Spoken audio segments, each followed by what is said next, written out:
Welcome to the Friends of FEADies podcast, brought to you by Feed Canada, our funding partner ISED, and founding partner, the Saskatchewan Food Centre. This show is all about celebrating the incredible journeys of female entrepreneurs in the agri-food and food manufacturing sector. We're here to dish out the secrets of success and serve up a side of inspiration along the way. We are the Feed program where dreams are made, businesses are born, and the agri-food world is your oyster. Let's dine together. Hi, Teri-Lynn. I want to thank you so much for joining me today. How are you doing? I'm doing well. Thank you. Thanks for having me. You're welcome. I'm happy to have you here. So right off the bat, can you tell us a little bit about Fête ice cream and coffee and kind of how you got started? Yeah, so myself and my business partner opened Fête 5 years ago, just in November. But the process kind of began with an idea like before that. So her and I were actually both dance teachers, and we taught at the same dance studio together. And we did a fringe show together. We just like really enjoyed working together. So we already had like a nice partnership in the arts world. And I remember one day we were at a dance studio meeting and just talking about what we had done over the summer. And she said, "Oh, like I tried to get my coffee shop going, but it just didn't work out. But I guess if that didn't work out, I guess I could try ice cream," or something really nonsensical like that. And I was like, no way. Like, I wanted to do an ice cream shop. Do you want to, like, are you serious? But then I kind of just like left it at that because it was just one of those casual conversations. And then she followed up like 2 days later and was like, "Hey, no, like really, let's talk. Like if you are serious about ice cream, I could be serious about ice cream too. Maybe we could put our minds together and come up with something really cool." So then from there, we started, like, it just seems crazy now to be like, yeah, we have full career in the arts, and now we're going to start an ice cream shop where we make everything from scratch. And we weren't food scientists. We just knew we wanted a place to bring people together and have kind of a community hub. And that's why we also liked the coffee element, because of course, what can people agree on other than ice cream and coffee? So so then we just kind of dove in and started. We bought like a little home KitchenAid ice cream maker and started making these tiny 1 liter ice cream batches and bringing ice cream to like every single thing. Our family and friends, like, they just tried it over and over and over, reading a lot of cookbooks. And then we found out that there's a dairy plant at the University of Manitoba, and you can rent their equipment. And so we started scaling up our recipe by renting their facility and making it on the ice cream machine there, which was only like a 4 liter machine. So not huge, but 4 times as big as the little machine in our house.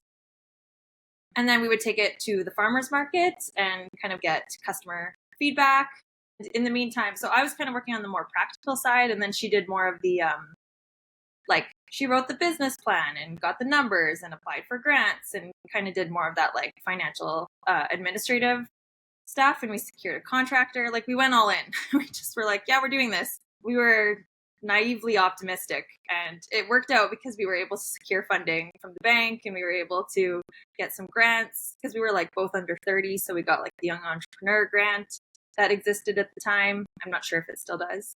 And in November, 5 years ago, we opened our doors. Amazing. There is so many like interesting things that you like just mentioned, just even in like that little brief intro. First off, how many people have I heard of or talked to be like, yeah, let's like business ideas, whatever, like people always talking about that sort of thing, but to actually like the actual execution of doing it, was it just you knew you'd work well together, or you felt very like passionate about this dream, or was there like anything specific that helped you go from idea to actually like executing it? Yeah, I think, well, we were co-workers and we co-taught a dance class together. We did musical theater, and she did the dance and I did the music. And so we knew from that little, I guess you could call it pilot project, that we could work well together, and we'd had a lot of fun success in that. So we knew we worked well together, and Originally, when I was exploring the idea of ice cream, I asked someone else actually to be my partner, and she said, no, I'm like not interested in that. And then I kind of like looked at like the futurepreneur business plan and started filling it out and by myself. And I was like, like this is like just too big of an undertaking to do by myself. So then because she had really had, and she had a similar journey with the coffee shop. So because we both had kind of wet our feet trying to do it on our own, I think when we came together, it was like, oh, well, this is what I discovered. And she's like, oh, well, this is what I discovered. And when we were able to put those discoveries together, it really helped put the idea into practice. And I think there was like a relief in knowing like, oh, I don't have to do it by myself. I think that helps empower you to take an idea and move it into action. It's hard to, I really admire solopreneurs, but I definitely feel like we are a strong team, and that has made it on those hard days when you feel like maybe you just quit, there's someone being like, no, like we can do this. And we kind of play that role with each other. Like sometimes it's me that's like, I can't do this. She's like, no, we got this. And vice versa. And I think that really helps motivate us from taking it. Also, like we were kind of moving on from our time in the arts and kind of looking at what's next. And she had like a big restaurant hospitality background, and I had done another side hustle that my husband and I had just started just to make money to travel. And I kind of thought, I don't really want to scale that idea. So what would be the next iteration of creating a business? So it wasn't like it was either of our first step into the world. Yeah. So that also helped take it to the next level. Like there was some practical experience there for sure. Mm-hmm. Yeah. I'm starting to see that more and more with some of the women we're working with, is a lot more partnerships as opposed to just one person. And yeah, I think that is so great. Just then you have kind of someone else to work with and lean on.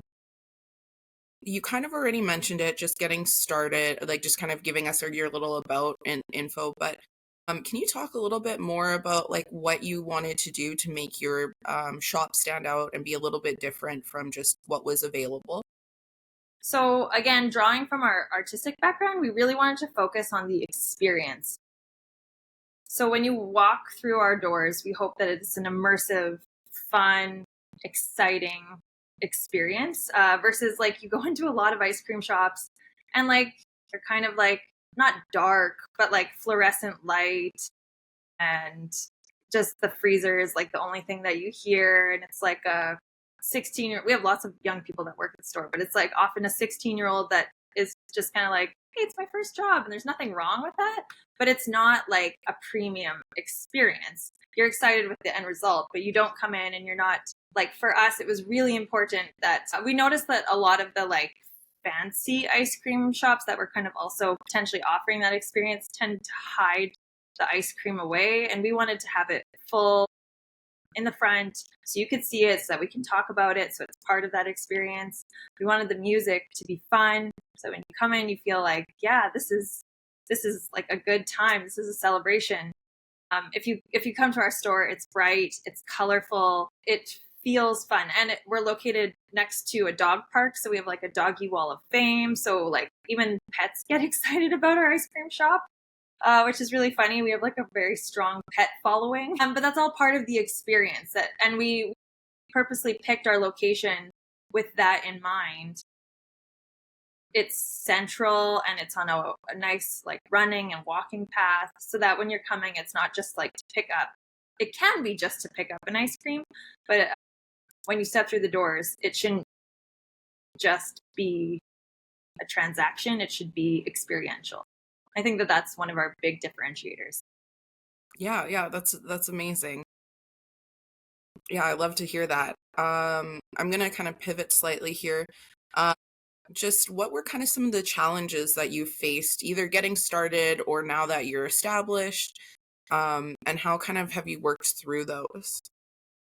Yeah, so when we started, we opened November 2019, and I remember we were just like, it was hard. Like we're in Winnipeg and it gets cold, and we had really had hoped to start like to open in like September. And then with just delays and permits and stuff like that, it didn't happen. And then our equipment arrived broken.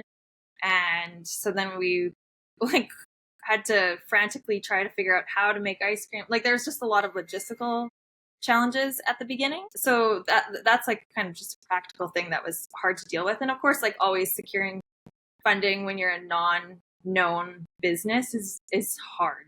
Like Elise, my business partner, really took care of that. So she could probably speak more to the challenges of like how she crafted the business plan to really sell our vision. But I remember being very stressed. Like, what if we don't find someone that wants to fund us because no one knows who we are? And what if no one wants to take a chance on leasing us a space because no one knows who we are? Like that part was definitely a hurdle at the beginning. And then in November, we just thought, okay, now we're open finally. Let's just make it to spring. Let's make it to March. And then, of course, everyone knows what happened in March 2020. The whole world shifted. And to put it like succinctly, it was just chaotic. And that was its own kind of crazy wonderful. I know for a lot of people, it was super devastating. And certainly there were elements that were very challenging, but we had no normal. So it was like, okay. So we just started throwing ideas at the wall. And that led to a lot of hard things. Like we dealt with like, all the staff turnover and everything while also trying to learn how to be bosses. That was really hard. We learned about supply chain stability while not even knowing what our supply chain was. So that was really hard. We learned about the impact of inflation and really knowing our COGS so that we were profitable. Like we had 1 year, I think it was like our third year in, where ice cream sales actually spiked. And so we thought that our norm, because we didn't know what our norm was going to be that high. And then all of a sudden we realized that was a result of like an industry-wide spike in people eating ice cream. And actually our norm is this, but our spending was based on the assumptions that it was higher. So then we had to that was brutal. Like we had to slash our team, which felt terrible. We had to do everything ourselves to just try and save our cash to stay open. And that was hard. So yeah, there was like a lot of challenges. And now as we kind of mature as a business, the next thing that we find really challenging is just focusing, because at the beginning, we just had to keep trying new things to stay alive, because partially we didn't know totally what we were doing, and partially the world was just constantly evolving. So now it's like we're in this like relative period of stasis, and it's like, what do we want to focus on? And that's another type of hard, because when you're used to just throwing a million ideas out there and just staying afloat, it's like, okay, what do we want to be when we grow up? Like, what kind of business do we want to be? Which is exciting, but it also comes with challenges. Mm-hmm. Yeah. So this was something I wanted to bring up anyways, but it feels probably fitting here. You guys have a great Instagram presence. Looking at your feed and stuff, it's beautiful. You have over 13,000 followers, I think. So you're obviously reaching out to a lot of people that way. Did that start during like those COVID times, or was that like always the plan, or how did that kind of grow? Yeah, it's mostly been organic growth, to be honest. We started the Instagram when we were doing the farmers markets, just so that we could let people know where we were going to be, and we didn't have like a physical storefront. And then we did like a lot of, again, like we tried to create kind of experiential organic growth drives. So like one of the things was when we hadn't quite opened yet, but our logo was on the window of the building that we were going to be in. We ran this like campaign to win ice cream for a year if you took a picture with our logo. And so people would come down, take a picture, post it on Instagram, and that would enter them in. And so we gained a lot of like initial following that way. And then during the pandemic, everyone was really sad at the beginning. And so we decided to do these things, cheer cups. It was like around the holidays, and we had like so much extra ice cream because no one was leaving their homes and it was cold. And we're like, oh man, like we can't sell it. Like, what do we do with it? So we just started like, we didn't give away all of it, but we kind of like made it just at cost and said, tell us, I can't quite totally remember, but it had something to do with like nominate people that are doing awesome things and we just sold like at cost, basically, like thousands of these cheer cups. So then people really learned about us that way as well. And we at least didn't hemorrhage cash. So then we grew during that because just so many people tried our ice cream and posted about it because we had linked that talk about cool people in the community. So then people were getting tagged. So that was one thing that we did at the beginning. And then I think that there's just something like we've tried like radio campaigns and hiring a marketing team and whatever. But at the end of the day, it just seems to be like the word of mouth. And yeah, I'm not totally sure. I think there's something nice about having a brick and mortar. People come in and then they see your Instagram. Maybe someone shared something that was exciting. Like I tried to do lots of really fun themed flavors that then people would share to their social media. And especially during COVID, we jumped on the Tiger King craze and we made like a Tiger King ice cream and lots of people shared that. Like just silly stuff like that at the beginning to get some of that following. And then it's just kind of organically grown from there. Yeah, well, and like without maybe even necessarily looking at it as like these like social media marketing campaigns, that's exactly like what you were doing, even if it just felt like at the time just trying to sell some ice cream cups at cost. Like it's a really unique way of doing that. And then obviously that growth has like that following has continued and people have continued to stay engaged, which is really important and it's amazing. We try to use it as a tool to communicate what's happening so that it's not just like an advertisement all the time. So it's hard to avoid that completely. Yeah, when the main purpose is advertising your ice cream business. But yeah, exactly. Making people feel a part of it as opposed to just talked at is huge. And so you already kind of touched on this, but just to kind of, I wanted to ask a little bit about community because you obviously have developed it through Instagram. And then obviously you were talking about location, all these things kind of come together. So was there like a specific plan to like build your community, or are these just kind of all organic things that have come through just trial and error? No, I think when we went back to the beginning of like why we wanted to create like a physical storefront versus starting out as like a CPG brand or something, is because we wanted to be that community hub. We wanted it to be an extension of our living room, like a space that everyone could feel welcome in. And so at the beginning, like when we first opened, we had all of these like fun ideas of what we could be. And then like in terms of like community events and whatnot.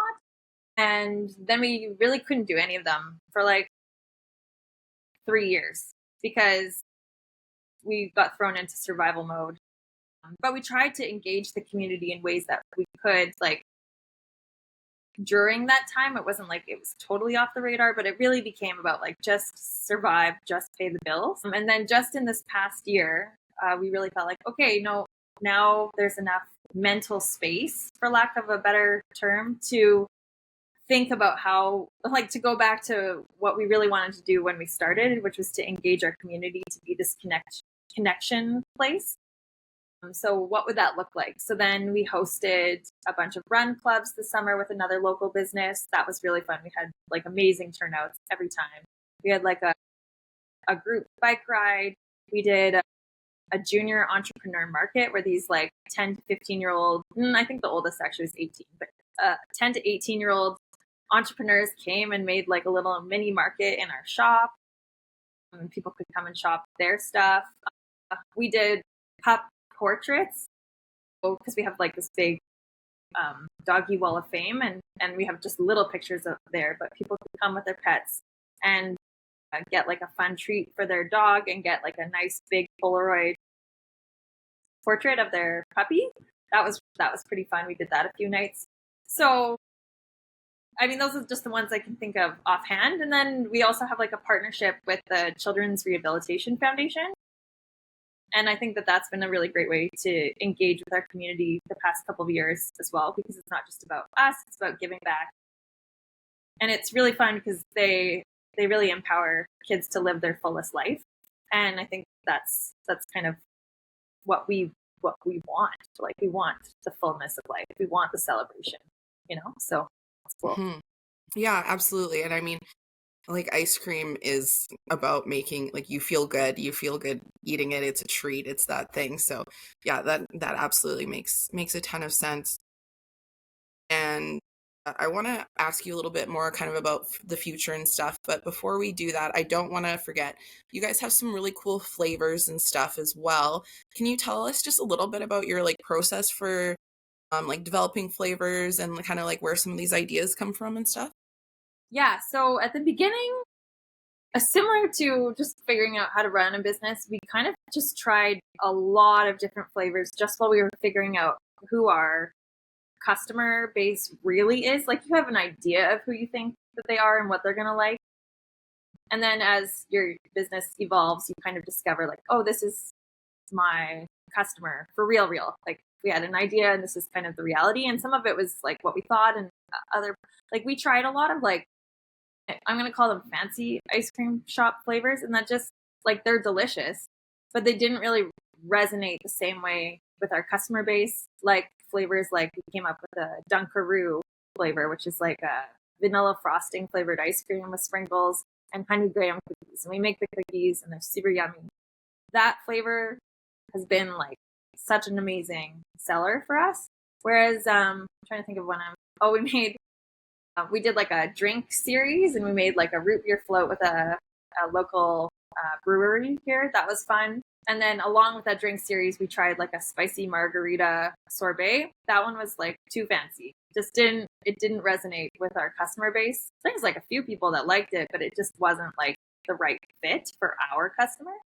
So yeah, I think that as we've gone along, like it's been a lot of trial and error of just being like, at first we kind of focused on themes, like let's come up with a Australian theme, because both my business partner and I traveled to Australia and there's some really cool flavors out there. So we brought them back and recreated them for the shop. And one of them still exists to this day. We created a honeycomb flavor, but we made it vegan. And because that's a really popular flavor out in Australia. And so that one still kicks around today and is one of our best sellers. And then, yeah, more recently, now we kind of have an idea of like, okay, these are the flavors that people keep wanting to come back for. So now we kind of rotate them in seasonally. And then the process of developing new flavors that need to like bump out one that everyone already loves is we're a lot more competitive, or like more particular with the time, or both with the time that it takes to come up with a flavor, because we want to get it right, but it has to be good enough to bump out one of the ones that people really want. And some of them only come out seasonally, right? So it has to be really good if it's going to bump a tried and true from its spot. Mm-hmm. Right. Because if people aren't buying it as much as that tried and true one, like, what is it? How much impact is it really having? A lot, because like we have like, I'd say 8 flavors that we kind of always have all the time. And then we rotate in anywhere between, we rotate through the other 8 fairly like every 6 weeks or so to just kind of hit the seasons. Like we just finished with pumpkin spice, maple walnut, caramel apple, those sorts of things. And then now we're going to wrap those up and move into like holiday flavors like candy cane bar. And I'm trying to think, Nanaimo bar is one that's really popular that comes out. Peanut butter marshmallow square. So like, yeah, now I would say it's less about necessarily coming up with new flavors and just trying to choose when to put out the flavors that people know and love. And if you are going to come up with a new one, it's got to be really good, because there's ones that they've been waiting for all year to come back. Yeah, that's great. So I think that, or what I wanted to kind of ask you next about was working with Feed and coming and taking our program. And as I'm sure people are aware at this point, we work with businesses looking to move from a restaurant space to actually creating a product for retail. And having all that knowledge of like what people keep coming back for, I'm sure is a huge step up for you versus someone who's starting completely from scratch. But can you tell us a little bit about what it was like taking the program and kind of what steps you're going through to kind of start maybe working into that world of CPG and selling in a different format. For sure. Yeah. So I joined the program because we have kind of had our toes in, 12 to 15 independent retailers over the time period that we've existed. And so I had heard about the program from another person who had taken it and said it was really good. And I think what I really appreciated is that it just affirmed that like what we were doing and the processes that we had come up with, we were on the right track. And it just like sometimes you feel like, is there a point to this? Like it just feels like a lot of preparation and a lot of groundwork. And it feels like I should be out there like making the product or selling the product. And it just reiterated that no, like the foundation is really important and it's worth taking the time to do it correctly. Because it is like if you have a restaurant, it's a different ball game. Like there's so many terms that I had never heard of before. I was like, felt like I was constantly writing down like look up what like even what CPG means. I was like, what does that even like it's just simple stuff where to you it's just your product. But so anyways, yeah, it was really good to just be like, hey, you're on the right track and here's some systems to help scale it to the next level. Like you might be going on your gut instinct or just like things that you've kind of just done out of instinct. But here are some systems that you can use to help create orders that when you are ready to scale, it's easier to move faster. Not that you have to move fast, but that you would have the option because you've thought about your packaging, you've thought about labeling requirements, and you've thought about cash flow. And I'm trying to think of all the different, there's so many different sessions.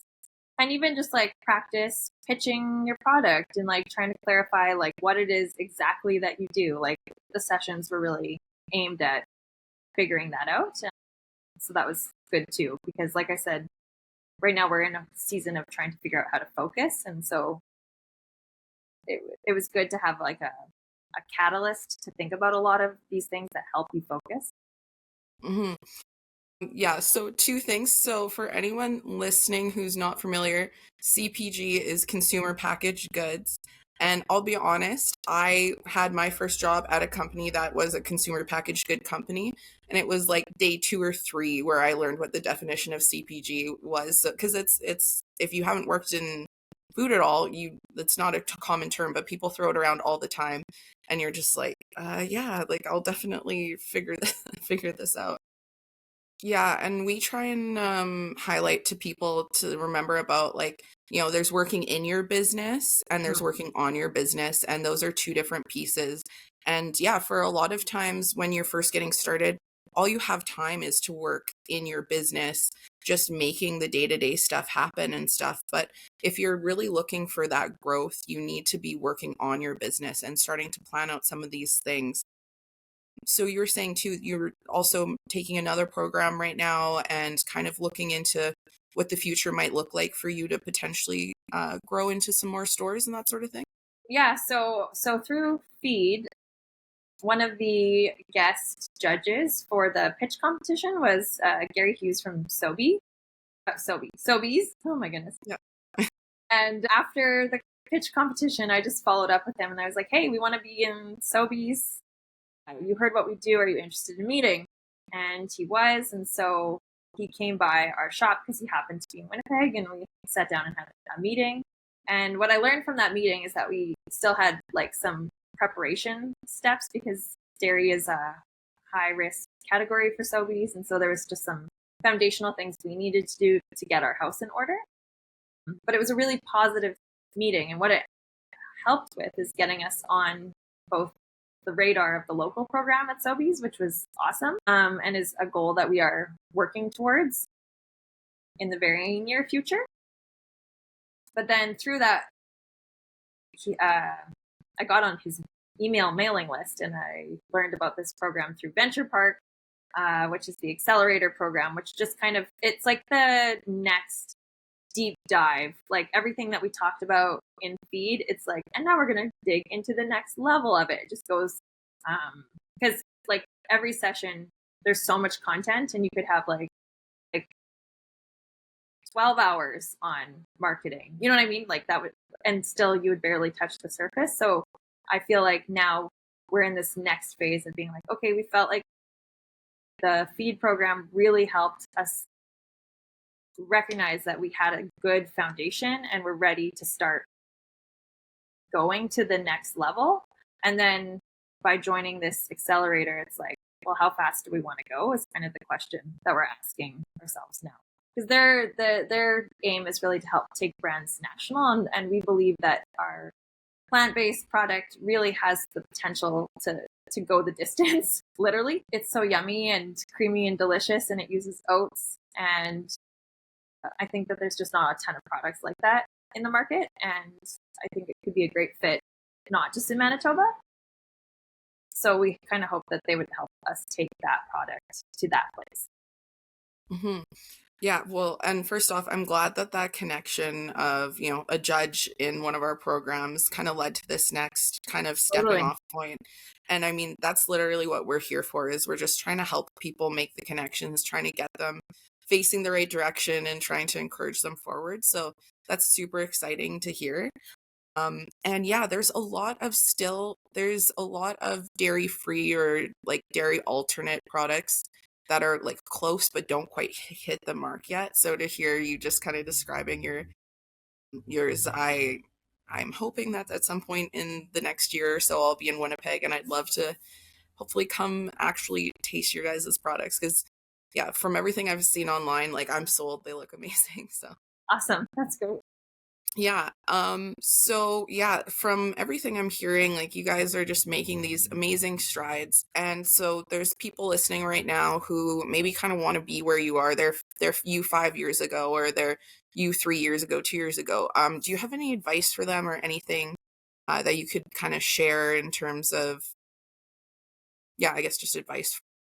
Yeah. Okay, two things. Everyone always says like don't quit, but like if you want to make it to the next place, you can't quit. That's like so basic, but there are days that are just so hard where you just feel like, how can I possibly figure out how to get through this moment? Like the moment 3 years ago where we looked at our financial sheet and we're like, oh my gosh, if we don't make rapid, like stark changes, we will shut down. Panic set in, and it was so hard. But we were tied to a bank loan, so we couldn't quit because otherwise we would have gone bankrupt. So it just made us like dig in our heels and figure it out. So the second point I would say is know your numbers. That's the thing that I keep learning over and over and over and over. And everyone says it, but it's so true, because the moment you get just a little bit bigger, the numbers get a little bit bigger, and you're in it just a little bit more, and it's just that much more to dig out of. And so I think that that's why we've just been so kind of cautious in this next step of like moving on to the retail shelves, is that we just want to make sure we really know our numbers, because we also know what it takes to have to pay off whatever you owe. It's hard. It's super hard. So, and like we're nearing the end of our first like we took out a loan to pay for the startup of our business, and we're nearing the, what do you call it, maturation, or it's going to mature. And yes, yeah, there we go. Soon, and we'll feel free from it for the first time. But then we're also looking at where we want to go, and we're like, oh, maybe we won't actually feel that free. But if we're going to sink that much money into something, we want to for sure know our numbers and know that it's a sound financial investment. Yeah, I think that that's kind of just been the learning of being like, yeah, we had instinct before, but now we want to base instinct alongside data. very well said. Yeah, and I find that you see people, they kind of want to sprint to this like success place, or like this point of like being like, oh yeah, once we're in retail, or once we're in 100 stores or whatever, there's like some magic kind of goalpost number. But the reality of it is like you have to go through those steps of growing, because if you were just to show up in that place and just be there, I can imagine you would just be petrified, because it's just like it's so much to grow and be in that place. Yeah, slow and steady wins the race, and That's really hard for me because I like to move fast. I like to be efficient, but I'm really learning I need to like take a step back, look at like what each step actually means and what it will actually look like and what it will actually require in terms of volumes, cash, like to invest in, like even just like, can I afford to buy 10,000 containers of something? You know, like just like those questions. And if I'm going to buy 10,000 units of a container, which flavors are my top two sellers? Do I have the margins I need to make it successful and like keep, you know, being able to turn over product? Or am I going to get pooped because all my cash is like stuck in a paper product sitting in my storage room? You know what I mean? Yeah. Because I didn't do the math to figure out what it, like my carrying costs would be, you know, stuff like that. So is there any upcoming projects or expansions or anything like that that you want to share with us? It's very in line with the last question, but I wasn't sure if there was anything else. Yeah, no, we're just like really focusing on hitting the retail shelves with our product, and yeah, we are excited to see, like we are in the midst of a brand relaunch, just because we got our product out there and these like 12 stores around Winnipeg, and it kind of gave us insight into how the consumer was receiving our product on the shelf. And one of the things I learned in the feed session, there was one on packaging, and just heard a lot of really interesting ideas. And at the same time, there was a grant that was available to kind of redo your packaging to help it better appear on the shelf, like for sales. And so I applied for it, and we got some funding to redo that. So that's exciting that when we do this push to get into the stores, we've now got this packaging we're really jazzed about. Like our stuff was already cute, like it was fun. But when you think of like what is going to hook, like there was a lot of talk in these feed sessions about like I think it was like the six feet rule of like consumers looking at it from 6 feet away. So what's going to grab their attention? And when we looked at our packaging after that session, we were like, okay, there's some things that we can tweak. So we're excited to see where that's going to go and how that, even that one little change will affect our business as we launch into this new sector. Amazing. Yeah. And that's so great that you're able to utilize a grant for that. And yeah, it's crazy when you see some of these before and afters of some of these really successful companies being like, oh, wow, I don't even recognize that product anymore. And it makes sense as to why that one's successful, because it is crazy what packaging can do Totally. for a food product. Yeah. Yeah. Especially because there's so much competition in the ice cream freezer. So we just kind of thought like, yeah, we'd gone for like a really simplistic, colorful look that worked when you were, if a retailer bought all, like it was a rainbow. So if a retailer purchased all 7 of our SKUs and put them next to each other, they had this really beautiful aesthetic rainbow. And that was fun. But then what we noticed is that people wouldn't buy them uniformly. So then different colors would disappear at different times. And then all of a sudden the rainbow that was the overall aesthetic didn't exist anymore because the retailer isn't necessarily restocking every week, right? And then it didn't look as aesthetic anymore. And then it would sit on the shelf and then it would maybe go bad. And so we were like, this is a problem. We have to fix this. So anyways, just things that we kind of picked up as we went through the feed program. Well, and it's smart because it's like, yeah, you have this like, or it on paper, it works great. It looks beautiful and stuff. And then, you know, it's just the reality of living through it and like the actual execution. It's like, well, I guess it doesn't work as well as.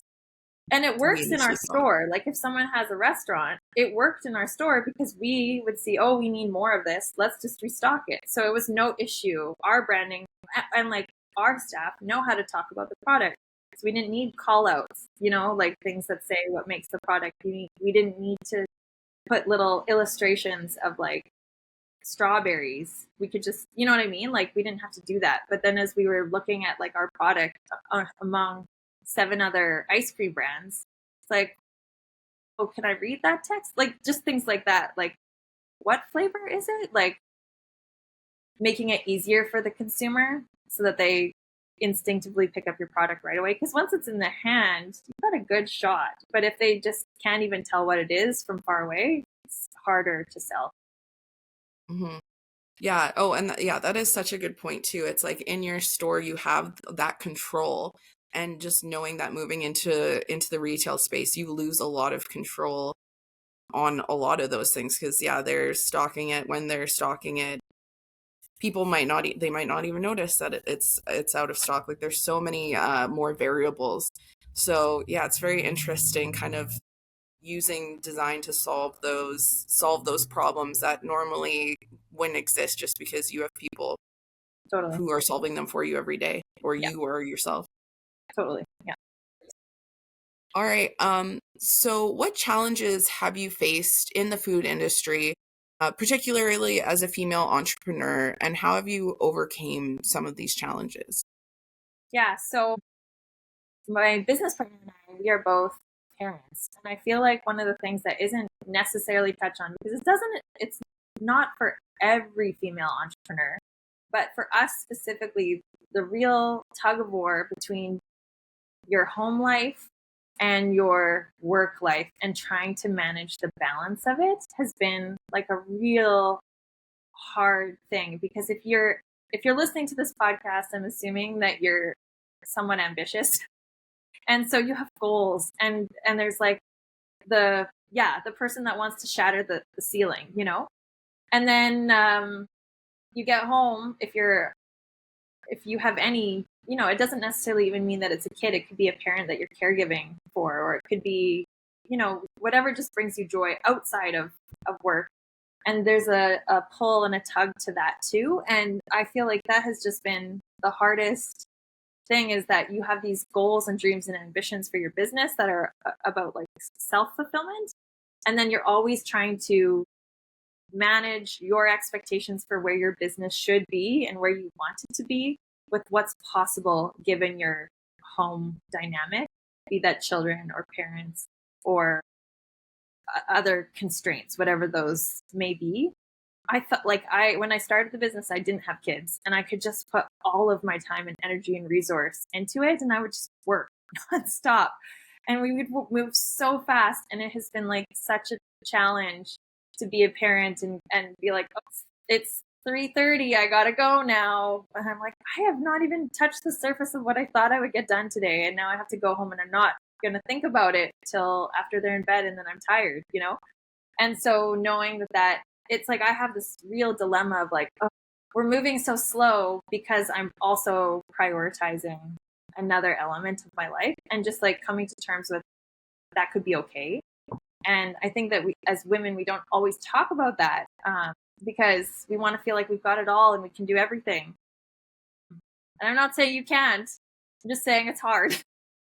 And the tug of war has been like a real challenge for both of us to figure out. And how do you, if you have a business partner, it's so great, but how do you figure that out together and make it so that, like, how do you carry the business for the other person when they need it, and then conversely, will they do that for you? Like, that's why I love having a business partner, because I feel like we share the load, but also like, yeah, it's hard. I feel like the theme I keep coming up with is it's been hard, but I'm not saying it's not worth it. It's just it's a slog sometimes. I think sometimes people look at entrepreneurship with rose-colored glasses, so it is a good reminder that it's hard, it's worth it, but it's hard. Both can be true at the same time. The flip side, though, is that the autonomy that you can access by running your own business can also give you time and give you flexibility to empower you in those situations in your life, be it caregiving in any capacity or whatever else your heart has a desire to do. That's what I really love about being an entrepreneur, and why it would be very hard to go back to working for someone else. But yeah, it's all about balance, and finding that balance is trial and error. So much trial and error. I believe it. Thank you so much for your time. I've really, really enjoyed this conversation, and yeah, thank you. Yeah, thank you for having me. It was fun to share about our journey. It was humbling when you're like, what if someone is feeling like you were however many years ago, and you're like, wow, yeah, okay, we've done some things, because sometimes it's hard to quantify what you've actually accomplished. So thanks for letting me chat about it. Thank you to our listeners for indulging your entrepreneurial appetite with this episode of Friends of FEADies, brought to you by Feed Canada, our funding partner ISET, and founding partner, the Saskatchewan Food Centre. If anything we have discussed today has ignited an entrepreneurial fire within you, but you're not quite sure how to get started, or you're craving mentorship and coaching to help grow your business, please reach out to us at feed.ca. That's FEAD.ca. Connect with us on social media. We're sprinkled all over the digital landscape, and our team is ready to provide the mentorship and coaching you need to flourish. At Feed, we're here to empower women in the agri-food industry, so don't hesitate to reach out to us to join our vibrant community of foodpreneurs. Until next time, bake those dreams into reality, stay hungry for success, and continue to nourish your entrepreneurial spirit with Feed. Bon appetit.